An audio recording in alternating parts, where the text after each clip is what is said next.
What's going on, everybody, and welcome back. Today we are diving deep into this fourth episode of It, Welcome to Derry. Last week we saw Halloran throw a serious curveball at It as Shaw, with the backing of the government, continued to play a dangerous game trying to weaponize the cosmic horror. Well, in this episode we see the seeds of payback are going into motion, and It is starting to pull the strings that tie directly into the town's most deepest and darkest history. With all that said, time to take a trip into memory lane and unpack everything that happened in this episode. Full spoilers ahead.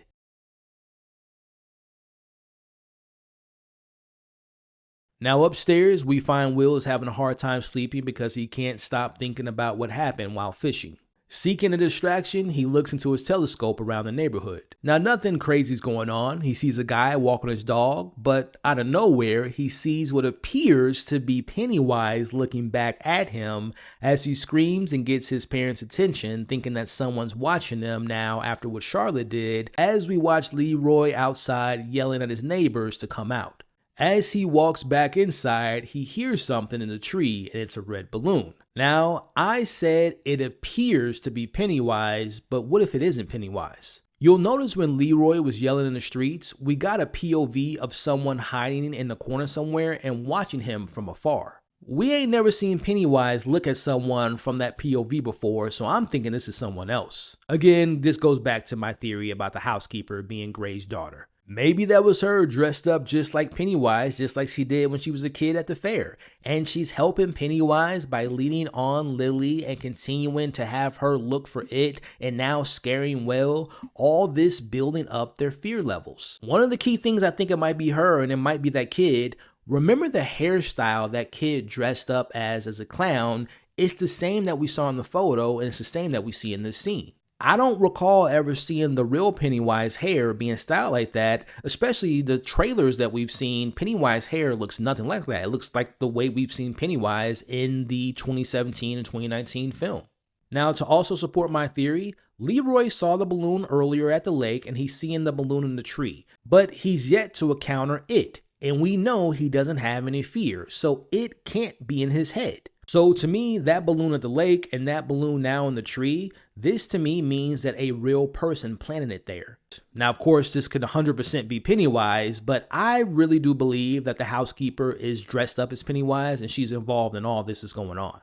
Cut to the next morning, Hanlon is tired of the secrecy as he goes straight into Shaw's office demanding to know what they're chasing. We see Shaw leads him to a room where we see Daniel is handcuffed to a table as Halloran walks in. This is Shaw's plan to use Halloran's shine to extract the location of it. Now, Halloran tries to plead with Daniel, urging him to simply tell Shaw what he needs to know so he doesn't have to go through this pain. But Daniel responds with what I consider to be one of the most disrespectful things you could do to a person as he spits in Halloran's face. Halloran doesn't respond in anger, but instead he apologizes to him. As we watch him grab his head, channeling his powers like Charles Xavier from the X-Men, he uses his third eye to plunge himself deep into Daniel's memories, ready to extract the secrets of Derry. Halloran now in Daniel's mind and sees a bunch of doors that represent his memories. He eventually finds the right memory door and enters into the moment that will help out Shaw.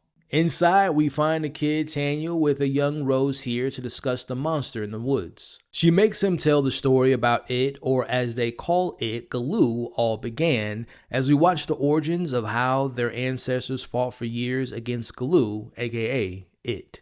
Millions of years ago, their first ancestors made contact with the monster's star, which was its cage, as they used part of the star as a weapon, which held power over it, and they used it to protect themselves from the Galoo monster. The legend of the Galoo was passed down from generation to generation, and for many years, there was peace. It was known to never go into the monster's area in the woods, but unfortunately, that would change. The settlers arrived and didn't take heed of the natives' warning about what lies in the woods, as the settlers were all brutally murdered and fed on, making the Galoo stronger and was now able to hunt beyond the woods. The single stone would no longer be enough to protect the natives, and the decision was made to leave their land. But the warrior Seski's daughter didn't want to leave and took the stone and made the decision to revisit the cave in which it landed to gather more of the sacred material with her and her friends to protect the evil that threatens their people. Seski saw that her daughter and others have left the tribe, so she sent out a rescue team, including herself, to find them, but unfortunately that meant that they didn't have anything to protect themselves against the Galoo. In the woods, the warrior and her team encountered it in its many forms of the things the warriors feared the most, as they were immediately taken out one by one, leaving the fierce warrior by herself. We watch as Seski goes toe-to-toe with it, but ultimately is overpowered and held in the air by it as this tiny creature burst out of its chest and stabbed Seski in the chest. Now, Seski's daughter, Nakani, with the stone in hand, forced it to run away, but unfortunately, her mother dies. Nakani, Seski's daughter, went on to gather more of the stone for protection in the cave. A plan was made to not kill it, but instead cage it. We watched as they circled the outer edges of the woods, and they buried the 13 pieces that they found in the stone around the woods in order for it to not leave the woods ever again. Now, you all will notice that one of the stones were buried in a turtle shell, this obviously being yet another nod towards Matern the turtle. As we see the smoke in the air marking the place where the line was created to keep it from escaping, and a promise was made at that time to keep this secret forever. Now, Daniel completes this story and Rose congratulates him, but she freezes as Halloran claps and has Daniel show him where to find the hidden pillars. Halloran is told to follow the tunnels of the old well and he'll find the pillars. As we see, it's under the infamous Neibolt house. Now, that ending was a huge improvement from last week's. After brief flashbacks at It Chapter 1 and 2 and even in the season, we finally got to see a much larger version of how it crash landed on Earth a million years ago, and it explains why it wasn't able to leave the woods, as we found out in last week's episode. And we also know that this was the secret that Rose must have told Shaw when they were kids. This puts a better understanding to Shaw's plan. Find one of, if not all, 13 pieces of the sacred stone to capture it and of course use it as a weapon against the United States enemies. Now, I think it's pretty much a sure bet that after the little bit of little Easter eggs and hints and images of Pennywise, I'm going to go on a limb here and say that I bet that it is 100% guaranteed that we will officially see Pennywise live in the flesh in next week's episode, as I would assume that the government goes down to the sewers and will F around and find out. So overall, I got to give props to the director, who again was the same director who directed last week's episode, which again, I liked last week's episode, like the story and the characters, but the scares didn't work and the CGI was terrible.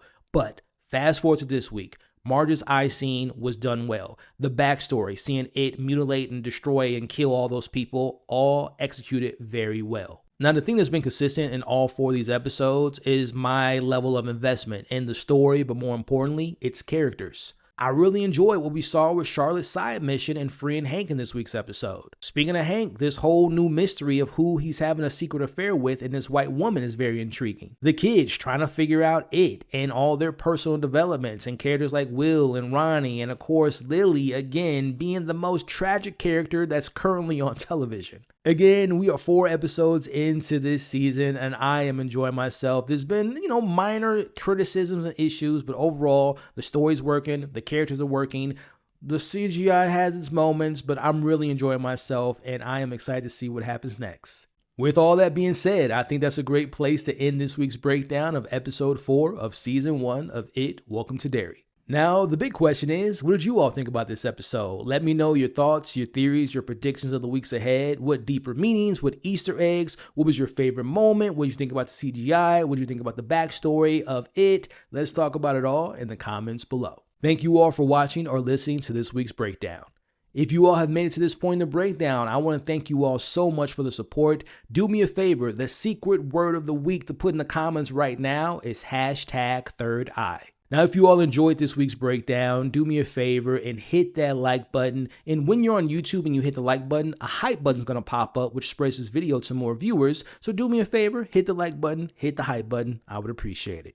Also, if you all could share this video to anyone and everyone you know that loves talking about this show, I would appreciate that as well. And last but not least, if you're having a good time, if you've been watching these videos and haven't subscribed, do me a favor, come and join the community, subscribe to the channel where we don't only talk about It, Welcome to Derry, we're covering Pluribus, we're covering all the new movies and all the different TV shows coming out, so subscribe for more videos just like this. Alrighty, y'all, until next time, remember you all are awesome, stay safe out there, and please don't be like Marge, don't stick things in your eye. Alrighty, y'all, stay safe, and I'll see you soon.